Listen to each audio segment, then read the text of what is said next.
In ages long past, it was believed that Mother Dana was indestructible and everlasting. Rena, on the other hand, was thought to be the domain of the gods, a paradise where the souls of the departed could rest forevermore. Oh, how wrong we were. For some time now, the creators behind Bandai Namco's Tales of series have promised to take the franchise in a different direction. Though the previous entry, Tales of Berseria, showed flashes of that promise, it didn't go quite far enough to break the mold. Enter Tales of Arise, which finally delivers a refreshing new take that radically shakes up the established conventions of this long-running RPG series.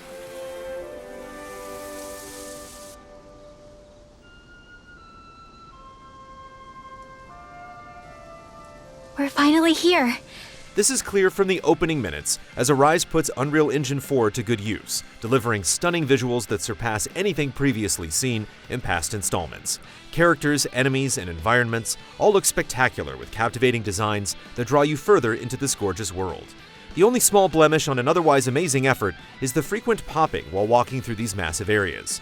After over a decade of seeing Tales games push its aging in-house engine to the limits with diminishing returns, it's wonderful to see the world of Arise brought to life with a beautiful new aesthetic. Arise's newfound visual fidelity also greatly enhances the game's battles and exploration. Though earlier games made progress towards alleviating the somewhat stiff battle and traversal animations, Arise is leaps and bounds above any of its predecessors. The elaborate effects and fluid movement create a sense of intensity that feeds into the chaotic nature of fights that are simply a sight to behold.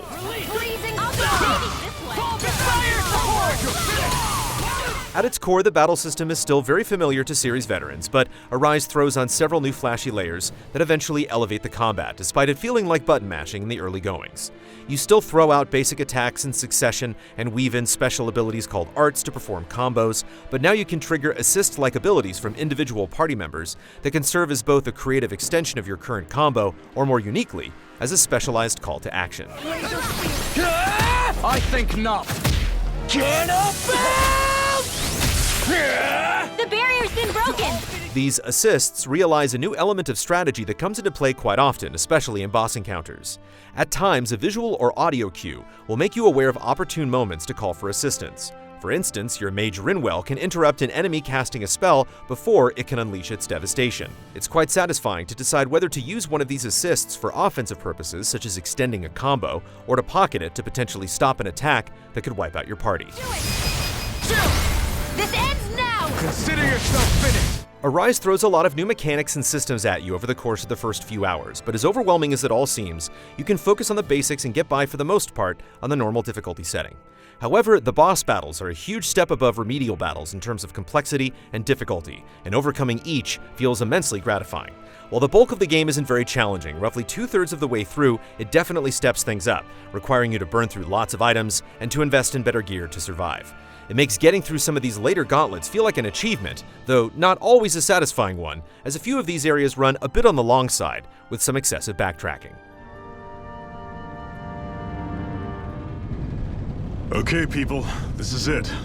Ulzebek. When you're not duking it out, you spend the majority of your time exploring the vast world and its rich environments. Building upon the foundation established in Tales of Berseria, Arise further incentivizes you to wander and see what you can find, with more hidden paths and obstacles you can confront after obtaining special abilities. In general, its diverse areas have a more organic structure that feels so inviting that you may find yourself journeying off in random directions just to see the sights.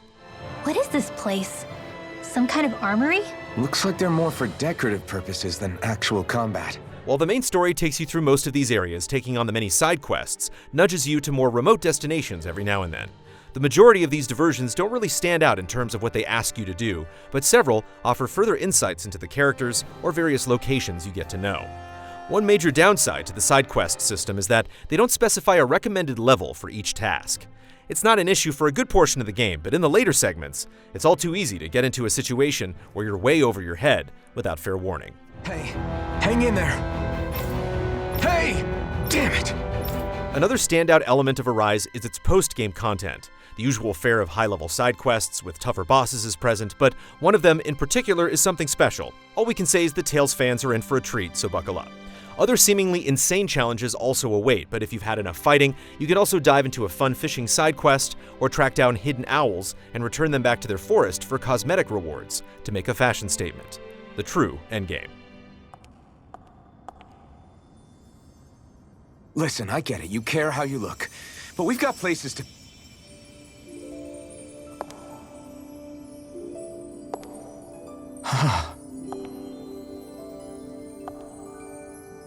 RPGs depend on a strong narrative and cast of characters to carry you through a roughly 45 to 50 hour adventure like you'll find in Arise.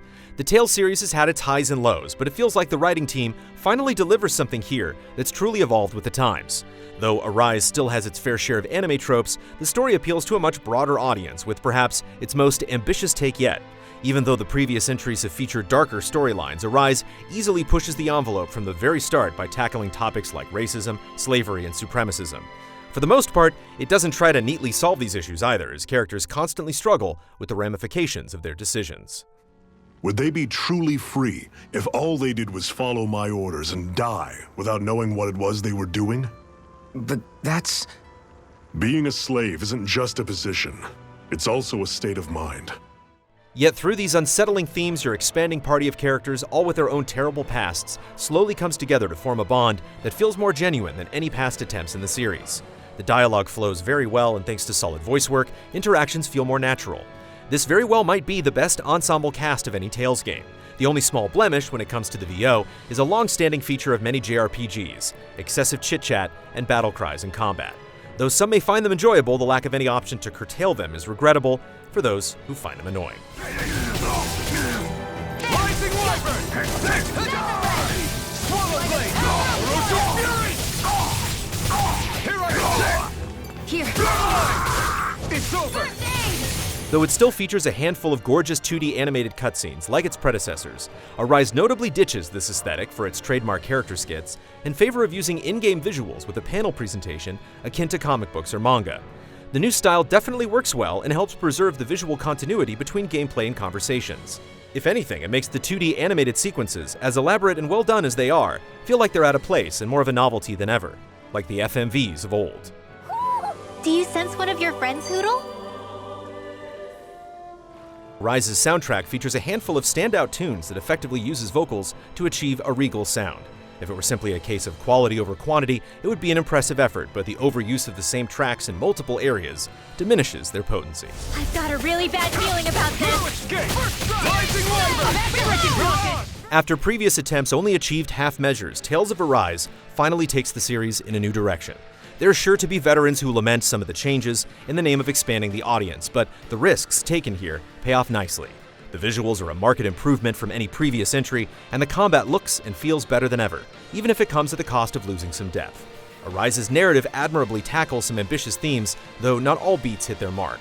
However, despite a few flaws, Tales of Arise is a fantastic RPG that stands as one of the best the series has to offer.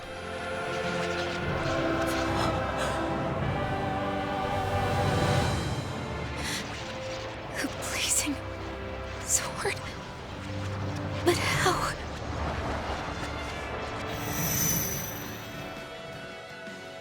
Final score, 8.5 out of 10.